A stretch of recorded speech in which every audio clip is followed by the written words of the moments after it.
সুপ্রিয় দর্শক, আমি এই মুহূর্তে রয়েছি বিষপর্দন, অর্থাৎ পৃথিবীর সমস্ত বিষ এই জায়গাতে রয়েছে। এই জায়গাটিতে মানুষ দিনের বেলা আসতে ভয় পায়।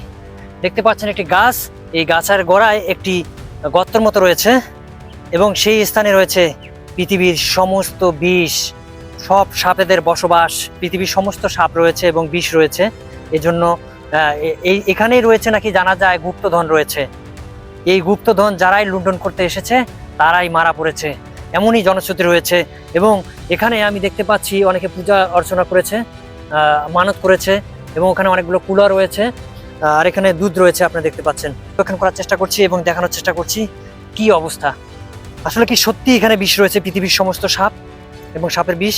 এবং জানা যায় এই জায়গাটিতে দুটি কলস আছে, সেই কলস দুটির মধ্যে বিষে পরিপূর্ণ, অর্থাৎ পৃথিবীর সমস্ত সাপ এখানে এসে বিষ জমা করে যায়।